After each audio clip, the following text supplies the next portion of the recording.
Olá, querido irmão, a paz do Senhor. Eu sou o presbítero Ronaldo Costa, este é o canal Viva EBD e espero que você e sua família estejam sendo ricamente abençoados por Deus no nome do Senhor Jesus.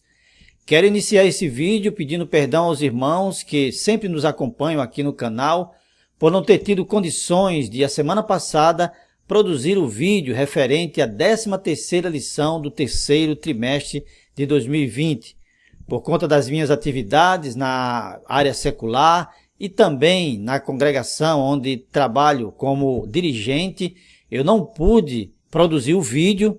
Porém, apesar do trimestre ter terminado, da lição ter passado, os irmãos que desejarem o esboço em Word, que eu sempre deixo disponível na descrição do vídeo, basta fazer um comentário solicitando e eu estarei postando para os irmãos. Esta semana estamos iniciando um novo trimestre, o quarto trimestre de 2020. E junto com o início de um novo trimestre, nós estamos inaugurando uma nova forma para produzir os nossos vídeos. A partir de agora, a minha narração estará acompanhando os slides que estarei apresentando durante a ministração da pré-aula. Este slide, como também o documento de Word contendo o esboço que eu utilizo, ficará disponível na descrição do vídeo e os irmãos poderão baixar e utilizar, se desejar, na ministração da aula no final de semana.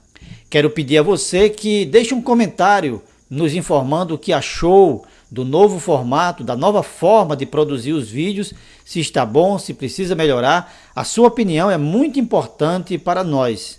Você que é novo, que está chegando pela primeira vez, e também você que está de volta ao nosso canal, mas que ainda não é inscrito, eu quero pedir que você nos ajude a divulgar o nosso canal, divulgar os nossos vídeos, para abençoar outros professores. E como é que você pode fazer isso? Deixando um like nesse vídeo, se inscrevendo no canal, ativando as notificações para receber a informação de novos vídeos e também não esqueça de compartilhar com outros professores que você acredita que poderá ser ajudado. Desta forma, nós estaremos abençoando a escola bíblica dominical em todo o Brasil.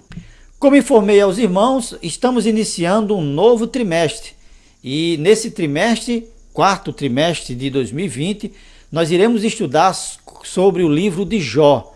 O tema do nosso trimestre, a fragilidade humana e a sabedoria divina, o sofrimento e a restauração de Jó. Para comentar esta lição, essa revista, o pastor José Gonçalves. O pastor José Gonçalves, ele é escritor, conferencista, membro da Comissão de Apologética da CGADB e também é líder da Assembleia de Deus em Água Branca, Piauí. Em uma live em que o pastor José Gonçalves participou na página EBD Inteligente no Facebook, que é administrada pelo evangelista Tiago Rosas, de Campina Grande, o pastor nos informa que para produzir essa revista, ele pesquisou mais de 70 obras, ou seja, podemos ter certeza de que esse trimestre será muito enriquecedor e que nós seremos grandemente abençoados pelo comentário de cada lição a cada semana. Por isso, devemos nos esforçar para preparar uma lição que possa abençoar os nossos alunos em nome do Senhor Jesus. Vamos então para a primeira lição do quarto trimestre de 2020.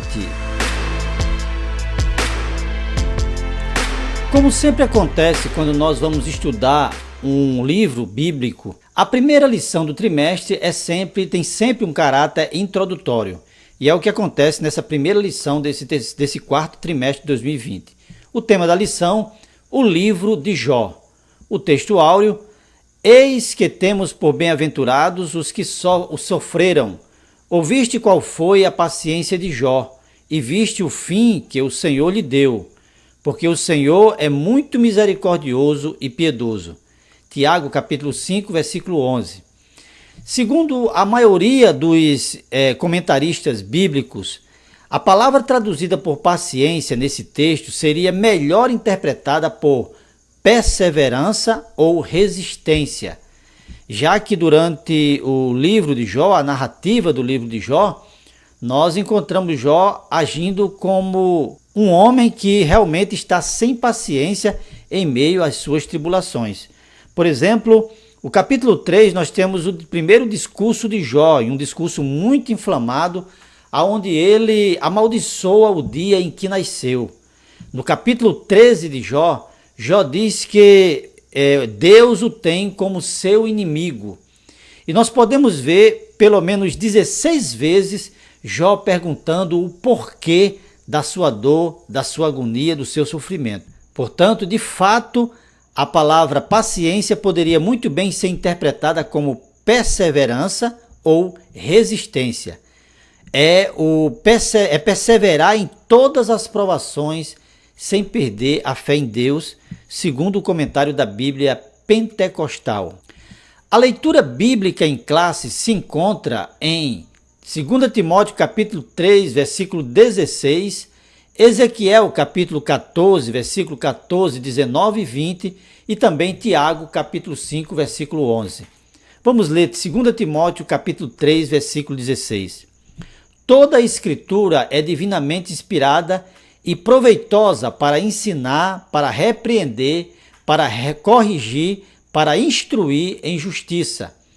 Ezequiel capítulo 14, versículo 14, 19 e 20 diz o seguinte: ainda que estivesse no meio dela estes 3 homens, Noé, Daniel e Jó, eles, pela sua justiça, livrariam apenas as suas almas, diz o Senhor Deus. Ou, se eu enviar a peste sobre aquela terra e derramar o meu furor sobre ela com sangue, para cortar dela homens e animais, ainda que Noé, Daniel e Jó estivessem no meio dela, vivo eu, diz o Senhor Deus, que nenhum filho, nem uma filha eles livrariam, mas somente eles livrariam as suas próprias almas pela sua justiça. Tiago capítulo 5, versículo 11 diz assim: eis que temos por bem-aventurados os que sofreram. Ouviste qual foi a paciência de Jó, e viste o fim que o Senhor lhe deu, porque o Senhor é muito misericordioso e piedoso. Nós podemos notar que em 2 Timóteo, o texto fala da inspiração do livro de Jó que vamos estudar, já que na expressão toda a escritura é divinamente inspirada, nós podemos incluir o livro de Jó. Ezequiel, o texto de Ezequiel, nos fala da realidade de um homem chamado Jó que existiu na história. E em Tiago, capítulo 5, versículo 11, temos um texto que fala da veracidade da história deste homem, ao ponto de servir de exemplo para as nossas vidas. O objetivo geral da lição é mostrar que o livro de Jó é uma poesia inspirada que retrata o dilema vivido por uma pessoa histórica. Os objetivos específicos, nós temos 3, cada um referente a um ponto da lição. O primeiro, mostrar que a partir das evidências internas do livro é possível conhecer o contexto no qual Jó viveu. O segundo objetivo, especificar o gênero literário e de que forma este conhecimento ajuda na compreensão do livro de Jó. E terceiro, identificar o propósito e a mensagem do livro de Jó. Gostaria de lembrar aos irmãos que no nosso estudo nós fazemos uso da estrutura da lição, do esboço da lição, sem, no entanto, ler o comentário propriamente dito. Nós apenas extraímos alguns trechos do comentário e mesclamos com comentários de outros comentaristas bíblicos a fim de enriquecer a nossa ministração. Os trechos que eu extraio do comentário da lição e que incluo nos slides serão sempre destacados em amarelo para que a gente possa identificar as palavras do nosso comentarista. É muito comum perceber que no início do estudo do livro de Jó, na introdução, os comentaristas sempre começam exaltando a magnitude deste livro. O nosso comentarista faz exatamente isso. Ele começa dizendo: neste trimestre estudaremos o livro de Jó, uma das obras mais fascinantes da Bíblia. O comentário bíblico Beacon diz: as pessoas têm debatido longa e seriamente sobre o problema e o significado do sofrimento humano. O livro de Jó é o mais destacado de todos esses esforços registrados na literatura mundial. Ainda outro comentarista, Francis E. Anderson, que faz o seu comentário na coleção Série Cultura Bíblica, diz que o livro de Jó é uma das melhores dádivas de Deus aos homens e acrescenta que a tarefa de interpretar o livro de Jó é tanto recompensadora como árdua. É uma tarefa recompensadora porque, como diz o nosso comentarista no seu livro de apoio para o quarto trimestre, para esse trimestre que estamos estudando, o livro de Jó é uma obra que alimenta a nossa esperança quando tudo parece ter perdido o sentido. E de fato é muito comum nós percebermos ou ouvirmos pessoas testemunhando da força, da renovação da confiança que receberam ao ler o livro de Jó em um momento de dificuldade, de tribulação em suas vidas. A missão também é árdua, pois a obra de interpretação nunca acaba, pois depois de cada nova exploração permanece o desafio para escalar as alturas. É isso que dizem os comentaristas sobre o livro de Jó. Nós podemos ver em Jó, capítulo 40, versículo 4, depois de se ver profundamente impressionado com a sabedoria do Criador, Jó só pôde dizer: sou indigno. Que te responderia eu? Ponho a mão na minha boca. E aqui eu digo que é exatamente assim que me vejo diante da magnitude deste livro.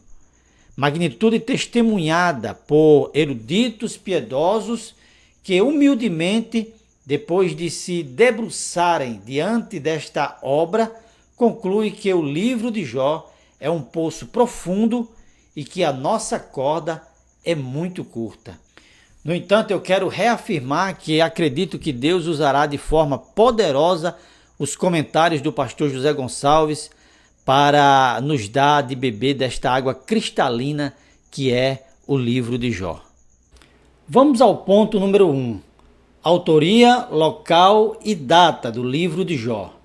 O objetivo deste ponto, mostrar que, a partir das evidências internas do livro, é possível conhecer o contexto no qual Jó viveu. O tópico 1 diz o seguinte: o autor de Jó. Nesse tópico nós vamos ver as opiniões sobre quem escreveu o livro de Jó, que na verdade é uma discussão que se arrasta até hoje e provavelmente ainda vai durar muito daqui para frente. Quem escreveu o livro de Jó é motivo de longos debates. As opiniões passam por Moisés, Salomão, Ezequias, Isaías e até mesmo Esdras. Essas são opiniões daqueles que acreditam em um autor único para o livro de Jó. Há ainda os que acreditam que o próprio Jó tenha sido o autor do livro que leva o seu nome.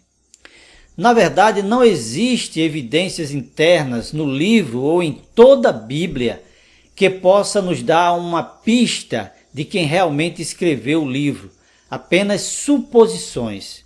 Os únicos textos que existem na Bíblia e que fala do nome de Jó, que fala sobre Jó, são exatamente os textos que faz parte da nossa leitura bíblica em classe. E naqueles textos não existem brechas para nos ajudar a identificar quem é o autor do livro. Então, nós vivemos apenas de suposições. Por exemplo, alguns dizem que Moisés escreveu o livro e eles imaginam que Moisés teria entrado em contato com os mineiros que extraíam preciosidades para a corte egípcias nas minas citadas no capítulo 28 do livro de Jó, e tomado conhecimento da história de Jó. Ou seja, enquanto Moisés estava no Egito, ele tomou conhecimento da história de Jó, conversando com homens que trabalhavam nas minas. Minas essas que são citadas no capítulo 28 do livro de Jó. B. O autor viveu depois do exílio babilônico. É uma outra suposição que alguém apresenta. Alguém que conhecia a história de Jó teria escrito o livro a fim de responder às perguntas dos exilados que ficaram empobrecidos e doentes durante e depois do cativeiro babilônico. Se esta suposição fosse verdade, o mais cotado para ser o autor do livro de Jó seria Esdras, que era sacerdote e também era escriba. Além daqueles que criam que o autor do livro, que o livro de Jó tem um autor único, há também os que afirmam que o livro de Jó é uma produção de vários autores em diferentes épocas. E como base disso, eles utilizam vários argumentos. Por exemplo, a diferença entre o corpo do livro de Jó, o texto que está em poesia, do prólogo e do epílogo. Eles citam também a diferença que existe do capítulo 28 com todo o restante do texto do livro. Segundo estes estudiosos, tanto o epílogo como o prólogo, eles foram escritos em uma data bem posterior, em datas diferentes, e também o capítulo 28 foi escrito bem posteriormente e inserido ali entre o capítulo 27 e o capítulo 29. Um dos argumentos mais usados para sustentar que o livro de Jó teve vários autores em épocas diferentes é que Eliú só aparece no final do livro e que teria sido um personagem introduzido posteriormente no texto por outro redator para tentar solucionar o impasse criado entre Jó e os seus 3 amigos. Mas esses argumentos, eles não têm sustentação. Por exemplo, o diabo só aparece no prólogo e não aparece mais a partir do capítulo 3 do livro. No entanto, ninguém põe em dúvida a unidade do livro devido a esse fato. O importante, meus irmãos, é saber que o autor foi inspirado por Deus e produziu esta joia rara. A introdução do livro de Jó na Bíblia de Estudo NVI diz que podemos ter certeza de que o autor era israelita, pois ele cita 25 vezes o nome pactual de Deus, Yahvé. Esse nome não é citado por Jó e seus amigos, mas apenas pelo autor no prólogo, nos discursos divinos e também no epílogo. Uma outra característica que podemos inferir do texto é que o autor tinha comunhão com Deus, pois as cenas ocorridas nas regiões celestiais só poderiam ser conhecidas através de uma revelação divina. O tópico número 2 diz a pessoa histórica de Jó. A Bíblia mesma atesta que Jó foi uma pessoa histórica. O livro de Jó não é uma ficção religiosa. Jó não foi um personagem imaginário, mas sim uma pessoa real. Ezequiel 14, versículo 14 e 20, dá testemunho disso. Ou seja, como dissemos lá na introdução, o texto ali de Ezequiel está mostrando o nome de Jó entre 2 nomes, Noé e Daniel, que são personagens históricos. Ora, não teria sentido citar o nome de 2 personagens históricos e entre eles colocar um nome de alguém que seria uma ficção. Da mesma forma, em Tiago capítulo 5, o irmão do Senhor ele cita Elias como exemplo de oração, no versículo 17, e Jó como exemplo de paciência, no versículo 11. Ora, se Elias é considerado indiscutivelmente um personagem real, isso deve valer também para Jó. O tópico número 3, a gente ficou com o texto do comentário do nosso comentarista.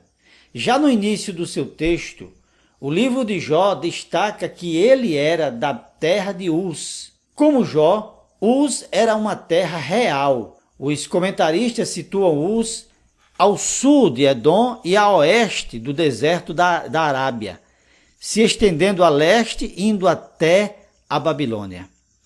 O tópico número 4 fala da época de Jó. Qual a época em que Jó viveu?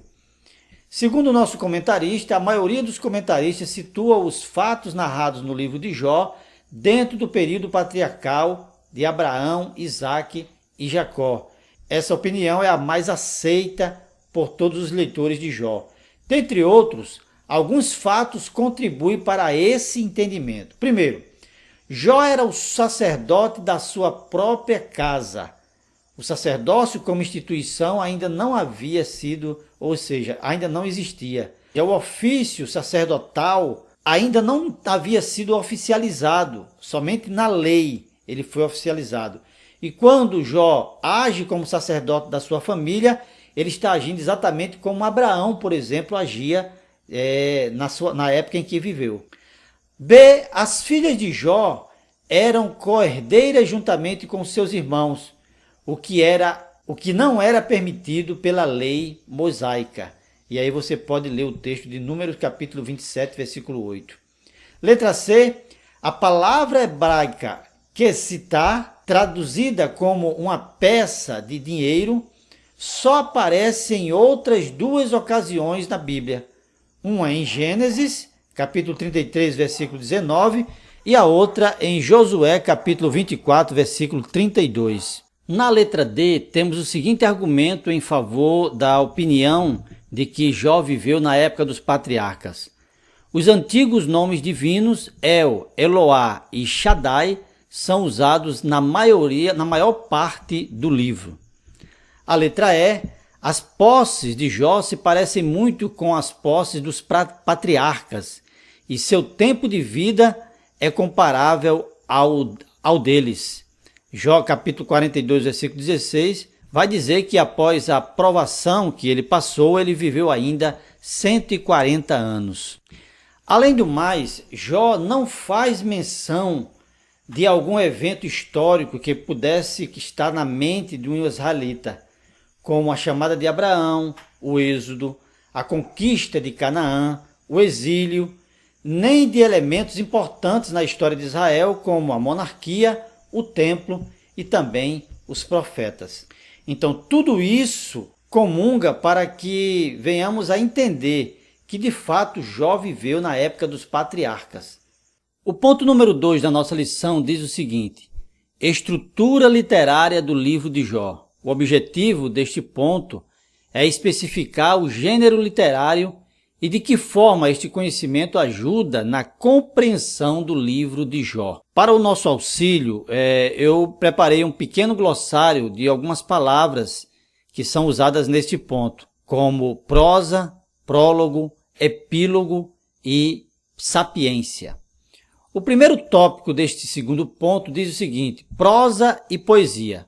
O leitor que deseja ler o livro de Jó precisa dar-se conta de que diante dele há uma obra de natureza poética. Isso não torna o livro de Jó menos inspirado do que outros da Bíblia, mas revela que ele pertence a um diferente gênero literário. Jó precisa ser lido desta forma. Como outras composições antigas, o livro de Jó tem estrutura literária em forma de sanduíche. Uma introdução em prosa, o corpo em poesia e a conclusão também em prosa. Ou seja, o prólogo e o epílogo estão em prosa. O texto intermediário está em poesia.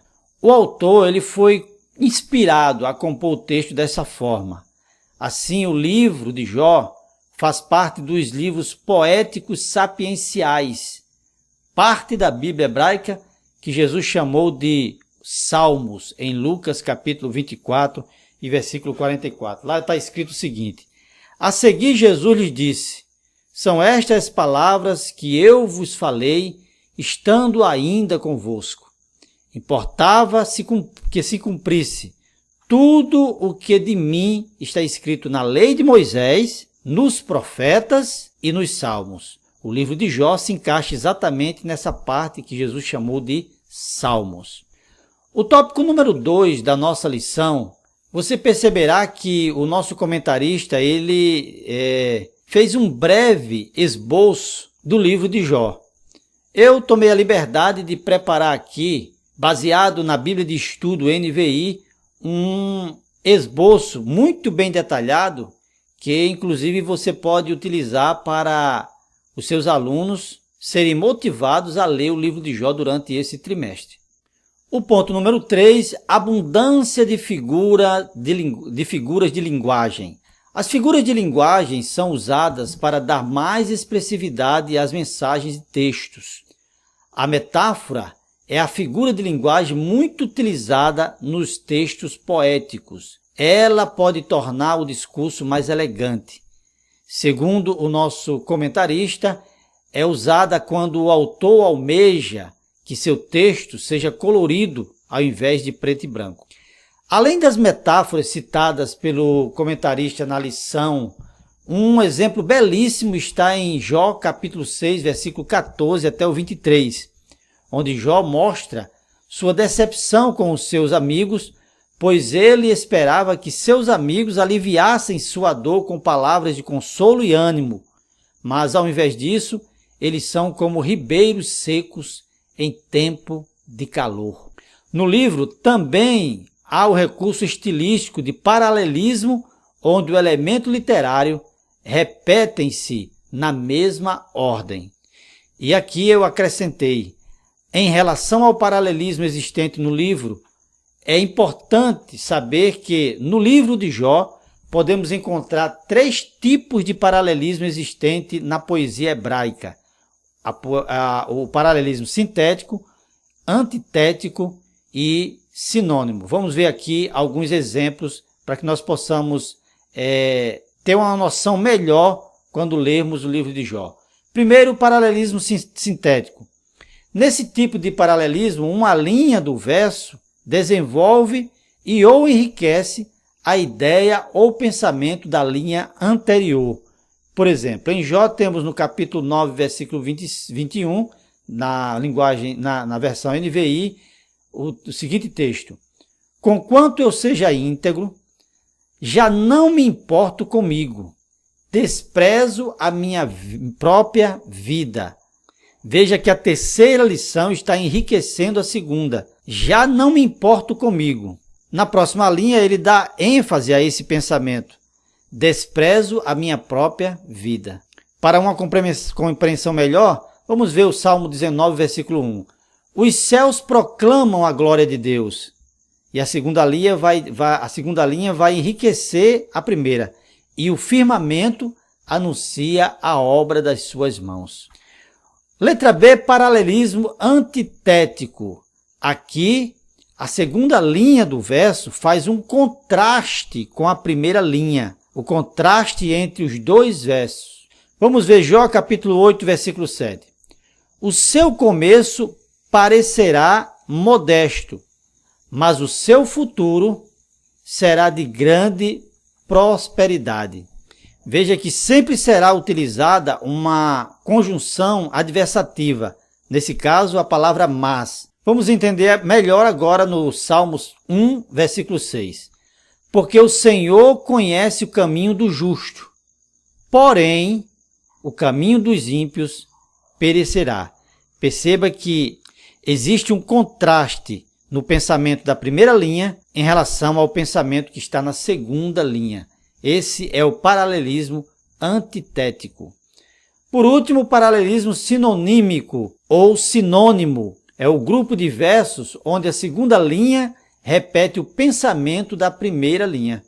Por exemplo, Jó capítulo 4, versículo 17 diz assim: poderá algum mortal ser mais justo que Deus? Poderá algum homem ser mais puro que o seu Criador? Veja que há uma similaridade. Uma linha é sinônima da outra. No Salmo 103, versículo 7, na primeira linha do verso temos: levanta o pobre do pó. E na segunda linha, e do monturo levanta o necessitado. Bastante simples de nós entendermos. Vamos ao ponto número 3 da lição, a natureza e mensagem do livro de Jó. O objetivo deste ponto é identificar o propósito e a mensagem do livro de Jó. O primeiro tópico diz o seguinte: por que os justos sofrem? Esta é a principal questão teológica e também filosófica levantada no livro de Jó. Ao longo dos anos, diz o nosso comentarista, tanto teólogos quanto filósofos têm procurado dar explicações para este dilema humano. No contexto de Jó, a ideia que prevalece é a de que somente os maus sofriam em consequência de seus pecados. Se havia sofrimento, era porque havia culpa do sofredor.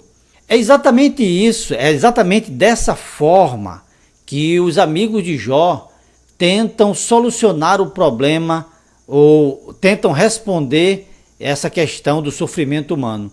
Para eles, o sofrimento de Jó era fruto ou resultado de algum pecado que ele tinha cometido. E o que o final do livro vai nos mostrar é que esse problema do sofrimento humano não é algo que se resolve assim da forma como pensava os amigos de Jó. Baseado nesta crença, os amigos de Jó tentaram justificar a sua dor e sofrimento.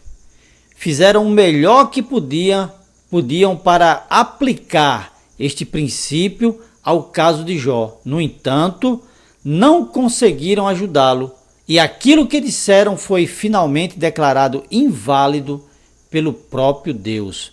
Em Jó capítulo 48, versículo 7 está escrito o seguinte: tendo o Senhor falado estas palavras a Jó, o Senhor disse também a Elifaz, o temanita: a minha ira se acendeu contra ti e contra teus dois amigos, porque não disseste de mim o que era reto, como o meu servo Jó. O interessante é que o mal, em todas as suas esferas, o sofrimento humano, é um problema apenas para quem crê no único, onipotente e todo-poderoso Deus. Ou seja, como nós podemos conciliar que um Deus todo-poderoso e onipotente, um Deus bondoso, permite que o mal exista e ainda mais que o justo passe por provações ou então o justo sofra? Eis a questão que os amigos de Jó não conseguiram resolver. Por outro lado, fora dessa crença, fora da crença de um Deus onipotente e todo-poderoso, há muitas explicações para o mal, que envolve uma negação ou limitação da soberania ou da bondade de Deus. Ou seja, para quem não crê na bondade, na soberania, para quem limita esses atributos de Deus, não há convivência com esse problema do mal, o sofrimento do justo. Simplesmente Deus é limitado e ele não é tão bondoso porque permite que o justo sofra. O tópico número 2 diz o seguinte: existe bondade desinteressada? Escreve o nosso comentarista: para muitas pessoas, qualquer prática religiosa não passa de barganha. Essa era também a tese do diabo. Para ele, Jó só permanecia fiel a Deus porque recebia benefícios em troca. Assim, Satanás, fazendo uso do que lhe é peculiar, acusou Jó diante de Deus. Faz a acusação de que a piedade religiosa de Jó é iniquidade, pois a própria justiça de Jó, em que Deus tanto se deleita, é destituída de toda a integridade e é um pecado terrível. Ou seja, o inimigo de Jó, o inimigo das nossas almas, o inimigo de Deus, sustenta que Jó só é fiel a Deus, só vive uma vida justa por causa daquilo que recebe do Senhor. A adoração a Deus por parte de Jó não é uma adoração genuína, baseada naquilo que Deus é na sua vida, mas sim baseada naquilo que Deus dá a ele. Como diz a continuação da leitura, a piedade de Jó é em proveito próprio, é justo, mas só porque lucra com isso. Se tão somente seus bens e saúde forem retirados, o homem justo será desmascarado, revelando ser o pecador que realmente é. O comentarista conclui esse tópico dizendo: Satanás estava disposto a apostar que a espiritualidade de Jó não subsistiria a uma prova de fogo. O livro mostra como Jó se comportou nessa prova. E aí nós temos o trimestre inteiro para estudar o comportamento de Jó. O tópico número 3 diz o seguinte: pode o homem compreender Deus? Os últimos capítulos de Jó mostram os impactos que a revelação divina tem sobre os homens. Jó é totalmente transformado quando contempla a majestade do Senhor. Jó, capítulo 42, versículo 5, ele disse o seguinte: eu te conhecia só de ouvir falar, mas agora os meus olhos te veem.